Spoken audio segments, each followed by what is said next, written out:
A lot of people wanted to find out how to start a business, how to maintain a business. If you know me and you know the work that I do and you ask for my service, yes, I do charge. From my catering gig, I decided to also now see what drew me to the business in the first place, and it was branding. What's up everyone? Welcome back to another sit down video. If this is your first time tuning in, hi, my name is Canon, nice to meet you. And for my ever loving supportive public, welcome back. Today's video, I'm going to be talking about the 4 businesses I started within the last 4 years, what worked and what didn't, what you can learn from my mistakes, and if it is actually possible to start multiple businesses and run them. Now you already know, get your notepads and your pens and let's get started. Now before we go into the here's what I did and here's what didn't work, I feel like I need to give you guys a brief history on the 4 businesses that I actually started. The very first one was YouTube. I started YouTube back in 2019, and my major reason for starting YouTube was to share experiences that I was currently going through. So things that I knew how to do, like sewing, making wigs, sharing my experiences running businesses. And for some reason, people liked my content on entrepreneurship. A lot of people wanted to find out how to start a business, how to maintain a business, what keeps a business going, how to attract customers to your business.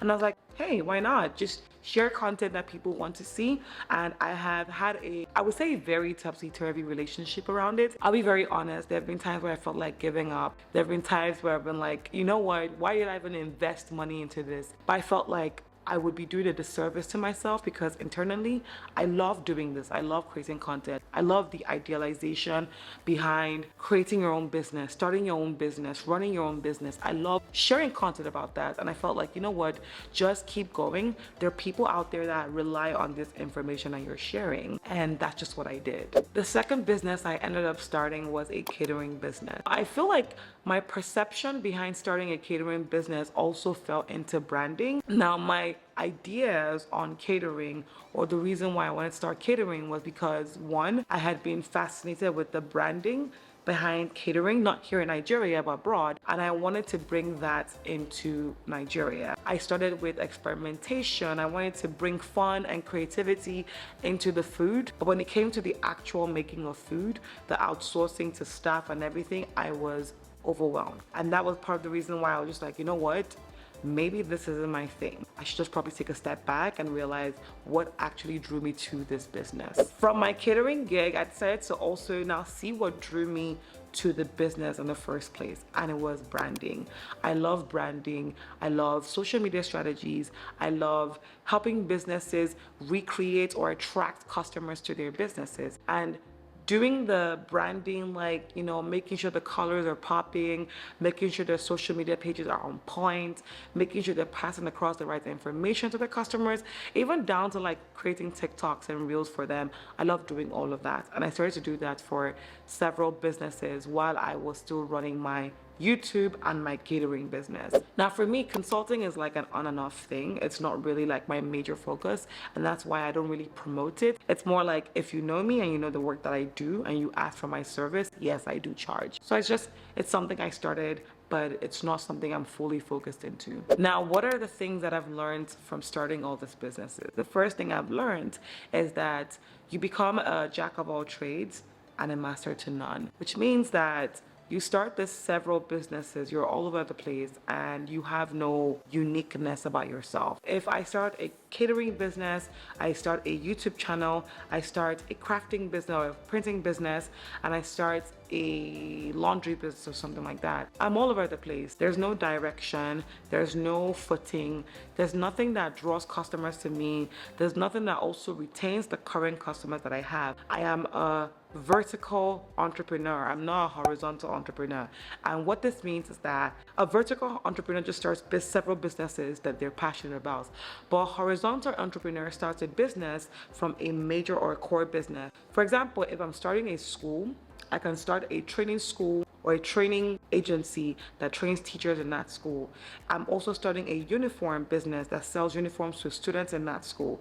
That's a horizontal type of business, which is that you're making money from the core business while also like generating other sources of revenue from that same business. I hope I made some sort of sense. I'm a vertical entrepreneur, which means that I am on one line making several businesses. Now, I found out that I was exactly a jack of all trades and a master to none. I was starting several businesses, but I was never scaling them. And that's why I always backed out. When I get to the point where I'm supposed to hire staff, I take a step back and I don't excel the business. So it ends up dying down or dying out, which doesn't make any sense, right? You invest so much money, so much time into that business. Why not scale it? That was my first problem. The second thing is to prove your business first before starting another one. For someone like me that's a vertical entrepreneur that starts several businesses in various industries, if I want to move to another passion of mine, maybe consulting full-time, and I was still in catering, what I do is right after the pop-ups that I had set up, and just as my business was gaining momentum and clarity, I should have hired an exceptional team, such as a cook, a social media manager, a manager, and someone in business development or sales. And what these people would have done is, one, business development, helping me get more business, the cook ensuring that my kitchen is top notch, my food and my recipes and my menu is top notch, my manager managing all of them under that and ensuring that we're scaling so that I can now, as a serial entrepreneur, venture into something else that is also passionate to me while also monitoring that, but not full time. So that's what you do to scale your business.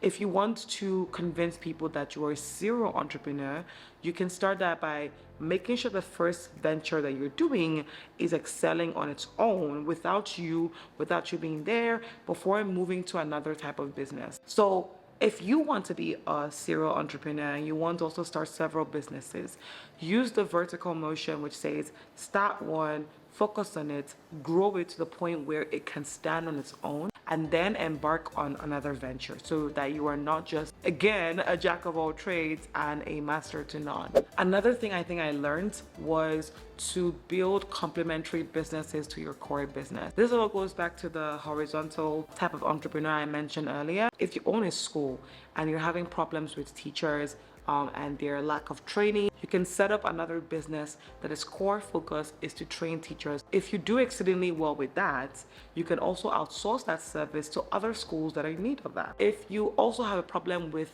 the supplier of your PE uniforms or regular school uniforms, and you happen to have an expertise or a business that makes uniforms, or you can start a business that makes school uniforms, you can start that business tailoring to the problem that you're facing in your own institution and then outsource that service to other people. This is how the whole horizontal entrepreneurship thing works, which means that other businesses that you're starting are complementing your core business. Now, the last thing I think I kind of learned last minute, which was like a light bulb moment for me, but should have been there in the first place, is to hire the best team and delegate. I think that's my major problem. Like even with like my 9 to 5 hustle and my regular businesses, I have a problem with delegating tasks. And it's not like I can't delegate, it's like I don't want to. I think I'm a tad bit of a micromanager where I don't like to delegate tasks to people. Not that they can't do it, but that they can't do it to my expectation. I think I have too much of a high expectation when it comes to, the work that I do. I don't think people see it the way I see it, which is a bad thing, and I'm trying to learn from that. But if you want to learn from my mistake, you need to hire the best team and you need to delegate. It's one thing for you to start several businesses. Yes, you can. I'm not saying you can't. You can start several businesses, but you need to ensure that those businesses are set up to stand on their own, even without you being there. So that when you come back, you're also generating revenue from that while also attending to another baby or another passion of yours. My advice to entrepreneurs out there is to not be afraid to start starting businesses. Don't think that starting multiple businesses will derail you from your life's passion or whatever, but understand that if a business isn't working as you're starting it, just eliminate it. I'm not saying that you shouldn't, try and revive it, but if it's not working, just drop it and focus on the ones that are working and then scale those. Well, guys, I hope these tips have been very useful to you. They have definitely been an eye-opener for me, just thinking back about the mistakes I made in all of this and wondering if I had taken the necessary steps to focusing on why I wanted to start those businesses, by now I probably would be making millions and millions of naira, not dollars, though, but of naira, and just scaling my business. But lessons learned, we move to other, hustles that are making us income. Thank you for watching, and please don't forget to subscribe. Bye, guys. About to leave, already packing. Come with me, I'm not really asking. We'll get away to a place where we don't know.